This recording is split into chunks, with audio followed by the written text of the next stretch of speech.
Sini, bentar, bentar. Tugas kalian bertanya, sebentar Tessa, ya. Umat Kristen kalian itu bertanya, bukan memframing atau menyimpulkan. Kalau kalian suka pasangan sejenis silahkan. Jangan ajak-ajak Ustadz Alif sama Cak Tata, ya. Apalagi Ustadz Arif, nggak mau dia. Lanjut.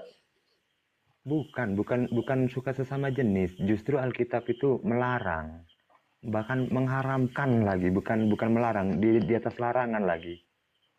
Memang sama. Kalau sepakat, kalau ajaran, Di mana larangannya? Di mana kenapa? larangannya? Ya karena nggak ada di dalam Alkitab itu. Ada bibirku. Coba Bibirku ada. sebutkan. Coba sebutkan, coba Ya. sebutkan. Surat apa? Ayat berapa?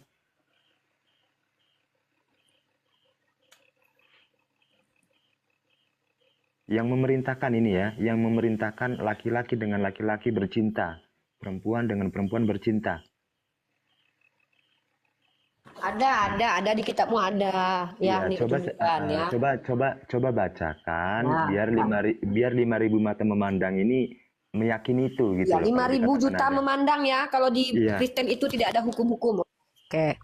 Aku tadi udah mau tidur loh, udah aku tutup. Tapi karena kalian yang meminta ya sudahlah ya. Kata Paulus segala sesuatu halal bagiku apalagi itu berguna. Jadi kalau seandainya dobol itu berguna bagi kalian nggak apa-apa. Karena kalian nggak ada larangan. Satu, kalian tahu nggak hubungan Daud dengan si apa? Dijadikan ayat Oh, untuk para lagi bete. nggak Tunggu dulu. bisa. Loh, Kalau itu gini Anda loh. Kan menyimpulkan. Kalau itu Anda Loh, bukan menyimpulkan. menyimpulkan. Saya membawakan fakta bahwa para lagi bete membawa ayat itu untuk membenarkan kelakuan mereka. Ya. Nah, bahkan pendeta kalian mengatakan bahwa Yesus itu hombreng. Itu bukan kata kami loh. Ini datanya Iya. nih. Saya nggak suka loh ya berasumsi liar ya. Bentar, Enggak, bentar. Saya data kasih kamu data iya, nih. data itu gini loh. Data itu Gini kan loh, ayat itu kan gini. iya. Ayat itu kan pemahamannya kan tergantung orang yang memahami. Kalau kami nggak ada yang memahami ayat yang sesama jenis itu, buktinya kami tegas dengan sesama jenis. Contoh nih, ini pendeta kalian nih ya. Saya bertanya. Nah, Saya bertanya. Iya, gini ya, maksudnya. nanti Abang Betul lah, Datuk nih, ini betul. terakhir minta Bet- data dikasih data. Kalau kami ini kan ngomong pasti pakai data loh Tessa. Bukan Nih, data kalian tengok seperti nih. itu yang kami maksud. Kalau Ya itu nanti kamu enggak bantah gini. aja. Nanti kan satu-satu. Kok maksa-maksa sih? Minta data dikasih data. enggak perlu Gini dijelaskan. loh, Kalau kalau itu kamu nggak terima nanti kok kayak gini sih diskusi. Kami ini minimal berdata. Contoh pendetanya bilang nih. Nah, ada pendeta Great Santo Mary ya, Cambridge ya, menyatakan. Nah, apa katanya? Saya ini kan berdata. Setelah saya sampaikan terserah kamu. Kamu terima boleh nggak juga nggak apa-apa. Nah, kawan-kawannya adalah perempuan, tapi dia mencintai laki-laki.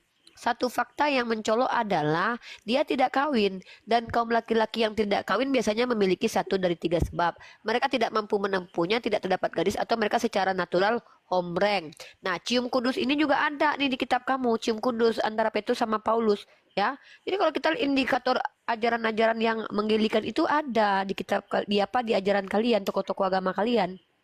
Nih, cium kudus, mana dia cium kudus ya? Bentar ya, mana nih? Si Paul sama si bentar ya, tunggu aku tunjukkan datanya ini aja deh bentar. Minta data enggak dikasih capek data. nanti. Loh, Capek nanti saya kita nggak jelasin capek, data. saya nggak capek, Karena saya nggak gini, capek. Kok karena kamu yang gini. capek yang jelasin saya kok? Sebentar napa sih? Saya Tunggu, saya bingung loh orang minta Kristen ini satu dikasih menit data kok aja. malah nggak terima. Loh, 1 menit saja, 1 menit saja. Satu bentar menit saja. dulu dong. Setelah itu nanti catatan sama Ustadz Itu Alif. bukan Saya itu ini bukan sedang tunjukkan data. Gimana sih? Mbak, sabar. Itu Saya tunjuk. oknum. Itu Itu data. Data artinya oknum. apa coba? Loh, kok oknum? Pendeta kok oknum? Pendeta bukan Ya oknum. oknum. Apalagi nih, Yesus itu Sekarang ya gini. murid Yesus yang dikasihi aja bersandar di dadanya kok. Masa laki-laki sandaran di dada? Kamu kebayang nggak itu? Gimana Tuhanmu bersandar dada laki-laki di dada dia? Ya, nih cium kudus nih ya. Kita tuh pakai data kalau bicara ya. Nah, kamu tahu nggak ayat di kitabmu kalau murid Yesus murid kekasihnya itu ada di di dada dia bersandar nih. Ini, ayo, nah, tuh jenggot ketemu jenggot tuh. Ustadz Ali sama Cak Tata jangan dilakukan ya. Nah, ayatnya mana? Kasih Amit. itu ajaran. Amit. Lanjut. Jiji. Tata sama Jiji. Cak Ali. Jiji. Silakan. Saya boleh sedikit ya. Ya. Roma 1:27. Demikian juga suami-suami meninggalkan persetubuhan wajar dengan istri mereka dan menyala-nyala dalam birahi mereka seorang terhadap yang lain, sehingga mereka melakukan kemesuman laki-laki dengan laki-laki. Nih ayat yang jelas banget nih. Dalam Yohanes 13 nomor 23, salah seorang muridnya duduk bersandar pada dada Yesus. Ini kayak mana coba? Nih. Masa laki-laki, kamu kalau ketemu orang dewasa lagi bersandar di dada, itu ngapain coba? Nih, salah seorang muridnya duduk bersandar pada dada Yesus. Bayang nggak Ustadz Alim tiba-tiba ada Cak Tata bersandar di dadanya? Ya, itu terlalu dangkal, terlalu dangkal menafsirkan. Itu datamu itu. Gimana coba? Kebayang nggak lu kebayang nggak ada Jijik. nggak Tuhan laki-laki Jijik. tiba-tiba ada laki-laki bersandar di dadanya Tuhan yang laki-laki ini, coba itu ngapain jijik. Bambang? Jijik. Itu kalau dijelaskan pun nggak akan bisa memahami. Nggak ada sebutannya. Terlalu dangkal gitu. Ya, terlalu dangkal katanya. Loh, ya ngapain coba bersandar di bahunya, coba di dadanya? Di dada. Bosom itu dada. Oke. Sekarang yang dangkal-dangkal Nah, aja. tunggu. Saya baca dulu ya. Demikian juga Roma 1 nomor 27. Saya baca ya. Demikian juga suami-suami meninggalkan persetubuhan yang wajar dengan istri mereka dan menyala-nyala dalam birahi mereka seorang terhadap yang lain, sehingga mereka melakukan kemesuman laki-laki dengan laki-laki. Jadi ada ya di Bibel ya? Ada ya? Aku ngebayangin ini loh, salah seorang muridnya duduk bersandar pada dadanya, itu ngapain coba? Betul. Itu memang ada tertulis, memang ada di dalam Alkitab. Cuma bukan seperti yang kalian definisikan itu. Harus tahu dulu kalau di Al-Quran itu kan asbabulnya seperti apa. Apa itu? Aku tanya, Tessa, sebelum aku tidur ya, aku mau tidur nih ya. Ini Cak Tata sama Ustadz Alif nanti ya. Aku tanya sama kau, seandainya Yesus turun ke dunia, mau kau bersandar ke dadanya, Tessa? Kenapa? Jijik dah. Baik. Jadi gini aja kita. Aku nggak kebayang Pak Bom bersandar di dada Yesus, coba kau bayangkan. Enggak. Kalau itu udah terlalu dangkal. Jadi kita main yang dangkal aja. Kalau memang Itu mau kan main ketawa-ketawa tertulis. gitu ya. Itu kan tertulis di situ. Memang nggak layak. Tertulis pun nggak layak untuk kalian tafsirkan karena itu Iya, dangkal makanya nggak itu. layak. Penafsiran kalian tuh Masa ada dangkal. laki-laki bersandar di dada laki-laki, kau kebayang nggak itu coba? Coba kutanya dulu. Orang yang sudah mati kok didoakan? Nah, apalagi nih? Kau mau diskusi atau gimana? Enggak, ini kan Iya, Kak. ini dangkal-dangkal karena itu dangkal apa gitu. ini? Jadi Kamu diskusi. Ya. Gini, Tuhanmu coba kita tanya dulu sama Datuk. Tuhanmu mati dari mayat 3 hari. nggak bisa payah kalau itu nggak Tuhanmu akan dari nyangkut. mayat 3 hari. Ku jelaskan pun nggak akan nyangkut di Ini kan otak kamu masalahnya kan itu. dijelaskan. Tuhan jadi mayat 3 hari. Apa ini Tuhan Bangkit ini? nggak dia? Waduh, hidup Tuhan lagi bangkit nggak? pula. Bangkit nggak dia? Setelah mati 3 Tuhan hari bangkit. Tuhan hebat nggak jadi itu? mayat nih. Kau bilang begitu, ternyata kau penyembah mantan mayat. Iya, hebat nggak bisa bangkit dari mantan maut? mayat, Tuhan yang mantan mayat. Iya, hebat nggak bangkit Mantan dari mayat. maut? Bangkit dari maut tadi hebat nggak? Iya. Masa Tuhan jadi mayat? Ini ayatnya. Kita baca ayatnya. Nih. Ya, yang hebat itu ya Tuhannya. Kan Yesus bukan bangkit sendiri, dibangkit. Iya. Ya Tuhannya yang hebat, bukan Yesusnya. Bukan Yesusnya yang hebat. Iya. Kalau pemahaman kalian betul lah, aku betulkan apa pemahaman kalian yang hebat. Ya, kan ada datanya banyak, puluhan data. Kalau nggak hidup nggak bisa bangkit dari maut. Loh, sama Yesus itu aja. bangkit Itu seperti sendiri. kalian itu. Nah, kan Yesus Tuhan, bangkit sendiri atau dibangkitkan? Ya bangkit sendiri. Di mana Mana? Bangkit datanya? nggak? Bangkit sendiri nggak dia itu? Nah, sekarang gini ya, kita adu data. Ini Apa kamu yang ngebangkitin Nah, dulu itu? enggak gantian. Kisah Para Rasul 5:30, Kisah Para Rasul 2:32, Roma 10 ayat 9, 1 Korintus 6:14, 2 Korintus 4:14. Dia dibangkitkan oleh Allah.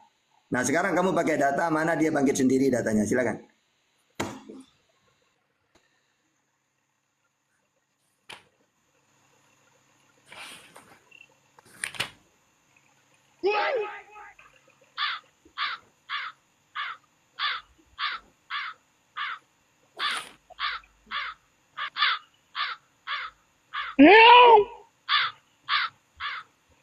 Udahlah cukup kau bertanya saja, kau ngajak pula diskusi. Mencret kau. Carikan ayat di Bibelmu kalau Yesus itu bangkit sendiri.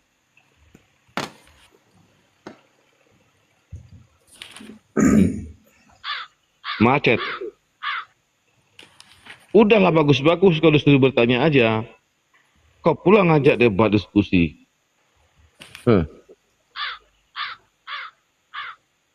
Nah ini biar jelas ya. Kisah Para Rasul 2:32, Yesus inilah yang dibangkitkan Allah. Ya, terus Kisah Para Rasul 5:30, Allah nenek moyang kita telah membangkitkan Yesus. Nah, banyak. Juga dalam Roma 10 ayat 9, 1 Korintus 6:14, 2 Korintus 4:14. Ya, 1 Korintus 6:14 sama.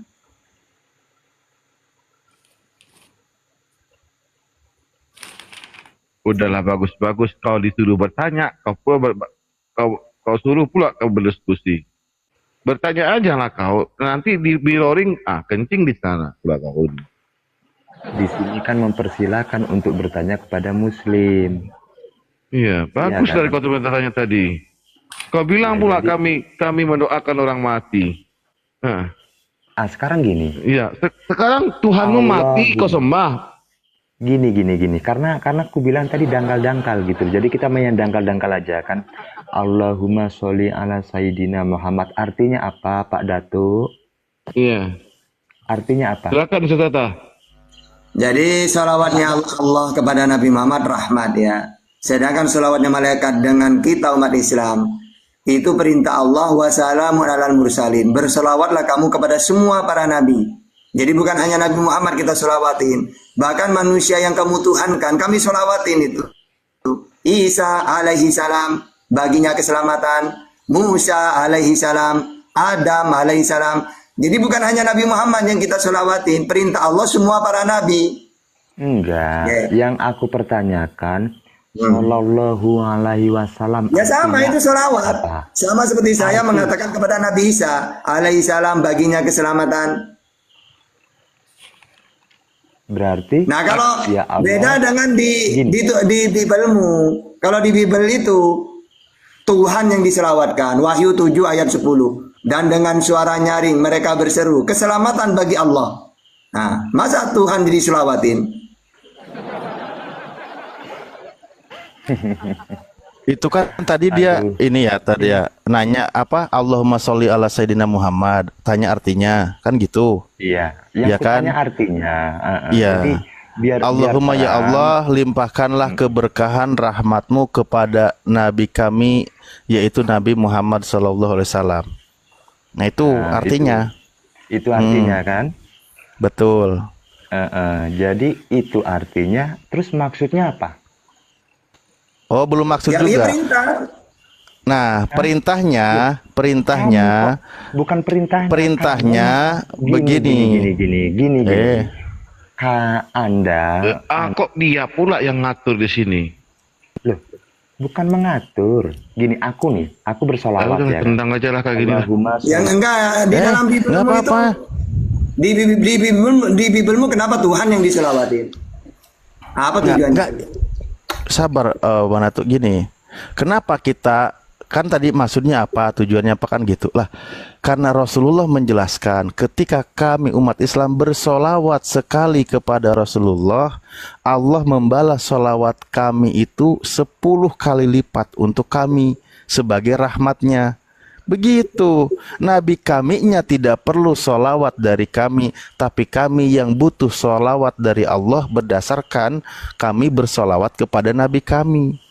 Begitu namanya, makanya makna dari kata solawat itu bersambung, semuanya berkaitan. Maknanya adalah ketika dari Allah itu kami ini mendapatkan rahmat. Karena apa? Karena kami mengucapkan kebaikan kepada Rasulullah. Begitu ya tujuannya gini. gitu. Jadi Sebentar Tessa, sebentar ya. Sebentar dulu. Tugas kalian umat non muslim di sini bertanya saja. Ya, kalau kau tak paham kau tanyakan lagi. Bukan memframing atau menyimpulkan. Saya bertanya. Silakan. Saya bertanya. Bentar Saya Pak bertanya Niju. mungkin Silakan kau Tesa. Bentar Pak Niju ya. Lagi. Kau tekankan Ya, pertanyaanmu itu. Silakan. gini aja. Saya bersolawat. Allahumma sholli ala Sayyidina Muhammad. Sallallahu alaihi sallallahu ala Muhammad. Semoga Allah Ya, memberi terus keselamatan poinmu kepada apa? Nabi Poinmu Muhammad. apa? Kan seperti itu Terus apa yang artinya. apa yang kau tanyakan? Berarti saya meminta kepada Allah untuk menyelamatkan Nabi Muhammad. Bukan. Naudzubillah. Kenapa artinya seperti Ya, itu? bentar sabar. Iya, terus diam dulu. Udah? Itu pahammu ya? Oke, silakan Ustadz Oke. diluruskan. Sudah tahu kita Baik. penyakitnya ya, diagnosanya ya, silakan. Sudah tahu. Aku sudah paham takaran berapa dosisnya. Solawat itu bukan mendoakan Rasulullah, makanya ya Allah limpahkanlah terus rahmatmu kepada Nabi Muhammad SAW. Yang bermohon itu, yang perlu diselamatkan itu ketika ada orang yang digantung pada kayu salib. Apalagi dia mengeluh, Tuhanku mengapa engkau meninggalkan aku? Padahal selama ini kau berjanji setia menemaniku. Tapi kenapa ketika dia tersiksa di kayu salib mengatakan ditinggalkan? Itu yang perlu didoakan, kasihan. Ditumbak Gini, perutnya, gini. ditusuk lambungnya, ditampar wajahnya, diludahi, dikasih mahkota berduri. Itu yang kasihan. Inilah yang Tunggu dulu, saya mau melering dikit. Ya. Di dalam Lukas 2:11 nomor 2 ada di sini ya. Ya, dulu. Saya mau melering dikit ya. Ya, katakanlah Esa, Bapak diem dulu, kalau nggak saya kick loh. Ya, dikuduskanlah namamu. Emang nama Bapak belum kudus? Lukas 11 nomor 2, apabila Oke, saya kamu jawab. berdoa, katakanlah Bapak dikuduskanlah namamu. Dulu Tesa. Emang Bapak belum kudus namanya? Mirroring dikit nih, ini mirroring. Silakan. Ya. Itu Ya, mirroring ya. Silakan Tesa. Ya, karena itu Nama berdoa Bapak belum demikian kudus Bapa ya. kami yang di surga, Ternista dikuduskan selama namamu. ini nama Bapak ya. Ya. Di mana nama Bapak ternista sekarang nih? Ya gini. Silakan. Tadi Ya, silakan jawab. konteksnya, sekarang gini konteksnya, aku minta tolong kali. Jawab. Dari jangan tadi kau membawa nggak pernah Alkitab. jawab. Tuh, ini konteksnya Dikudus. Saya Teruskanlah kau nggak ngerti namamu. apa sih? bertanya atau ditanya ini konteksnya. Kau bertanya Iya, tapi kau kau yang nggak- ngatur. Jelas ini. Nggak jelas kau ini. Yang kau nggak Dijawab ngerti oleh apa? Ustaz Biar Tata. dijelas sama Ustaz Tata sama Maumu- Ustaz Alif. Ya. Aku sama Ustadz Alif aja Iya. yang bisa Iya, Ustaz Tata sama Ustaz Alif, beliau menjawab. Yang kau ingin pertanyakan kembali apa? Komparasinya udah jelas, cara berpikirmu udah dijelaskan. Ya apanya yang mau kau tanya? Yang mana? Banyak yang mau bertanya ini. Ada Pak Niju, ada Golden, cepatlah. Sallallahu alaihi Muhammad. Enggak. Siapa lagi yang mau bertanya? Golden silakan atau Pak Niju? Aku nggak ada nurunin ya. Ini terakhir. Silakan. Terakhir. Pertanyaan Oke, terakhir ini. Golden silakan. Tanyakan Pak Golden. Dia dulu. Oh, saya. Tetap bersabar, Bapak Ustadz. Tetap bersabar, Ustadz Alif. Ustadz Yesus Arif, aja Bapak sabar. Ustadz. Aku belajar dari dia. Siap Pak Encuh. Ya, tetap bersabar karena ini sangat penting untuk kita bicarakan. Ada satu yang saya ungkapkan, tapi izin saya mau lakukan aksi protes, mungkin mewakili Ibu Rifa, kaum muslimah.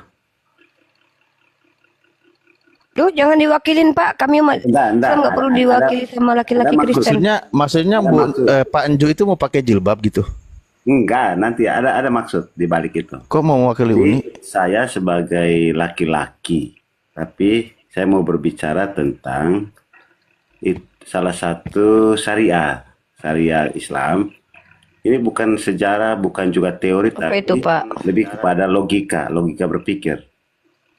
Ya, silakan Pak, lanjut. Kebetulan masih ada saya di sini Pak, silakan. Satu syariah Islam itu kan soal poligami.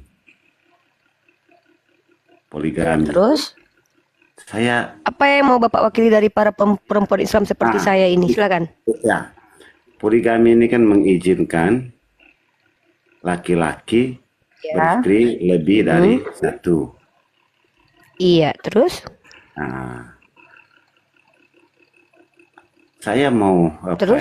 berbicara dalam konteks bukan berbicara, mau bertanya dalam konteks itu. Ya, silakan, silakan. Apakah poligami ini bisa memberikan dampak positif kepada kaum perempuan? Karena ada banyak Udah langsung dijelasin aja, langsung jelasin. laki-laki karena diizinkan dalam syariah itu untuk boleh lebih dari satu, kadang lupa kemampuan. Yang saya baca bahwa itu bisa dilakukan apabila Biar dijelaskan, Pak. Ya, apabila biar dijelaskan aja ya. Kita Ya, udah biar diagnosa dijelaskan. penyakitnya ya, Pak. Kita udah tahu. baik. Ya. Lanjut. Ya, silakan Cak Tata dan Ustadz Alif. Kita sudah tahu diagnosanya ya. Silakan. Tata dulu, Dosisnya aku berapa? asisten pembantu. Siap, lanjut. Siap, Ustadz Ali. Jadi gini ya, awalnya poligami itu di semua ajaran para nabi kan poligami ini, karena memang diperbolehkan. Kita tahu kan nabi-nabi Israel itu Salomo satu raja-raja 1 sampai 3 itu 700 istrinya. Bahkan putra kandungnya Rehabian 18, 2 Tawareh 11, 21. Daud juga istrinya banyak. 2 Samuel 35, 2 Samuel 3, 1 sampai 5, 2 Samuel 5, 13. 1 Tawareh 3, 1 sampai 9, 2 Samuel 16, 22. Musa poligami, Abraham poligami. Nah, lalu di zamannya perjanjian baru juga tetap sama. Nah, di zamannya Islam dibatasin. Ya, kalau sebelum Islam mau 1000 boleh kalau mampu. Maka Islam tidak boleh lebih dari 4. Jadi sebenarnya Islam ini seharusnya orang-orang perempuan wanita ini berterima kasih dengan adanya Islam. Anda kan tidak ada masna wa sulasa wa ruba ayat itu. Maka saat itu Gaulam itu istrinya 10. Apa kata Rasulullah? Wahai Gaulam, istrimu tetap 10 ya? Iya ya Rasulullah. Ya kalau gitu sudah ada ayat batasan ini. Kamu pilih 4, ceraikan yang 6. Gitu ya. Nah memang poligami ini bahaya. Makanya oleh Allah diberi syarat yang sangat luar biasa. Adil itu. Ya, bahkan kata Allah itu fa'in hiftum, huruf in di situ. Huruf in ini berat memang. Sama dengan Allah menentang kalau kamu meragukan Al-Quran, coba buat satu surat. Fa'in lam taf'alu, in juga menandakan tidak mungkin mampu kamu buat satu surat itu. Sama dengan fa'in hiftum, ya, Allah ta'dilu, in juga di situ. Justru Allah sudah menjelaskan. Cuma orang-orang itu pokoknya boleh, tapi tidak meneliti ayat-ayatnya. Bahwa Allah sudah menjelaskan. Lebih baik satu, karena sulit. Gitu ya. Jadi Bang, kalau ingin bahas poligami, justru wanita ini seharusnya berterima kasih dengan adanya Islam. Gara-gara ada Islam inilah yang dulunya kitab-kitab sebelum Al-Quran tidak dibatasin. Mau 100, 200, 1000 boleh. Wong tidak ada batasan. Salomo karena dia mampu, kaya dia 700. Gitu. Jadi sama-sama boleh, bedanya Islam membatasi, gitu saja intinya. Nah, terakhir gini, kenapa poligami itu diperbolehkan kayak adil? Karena gini, dulu itu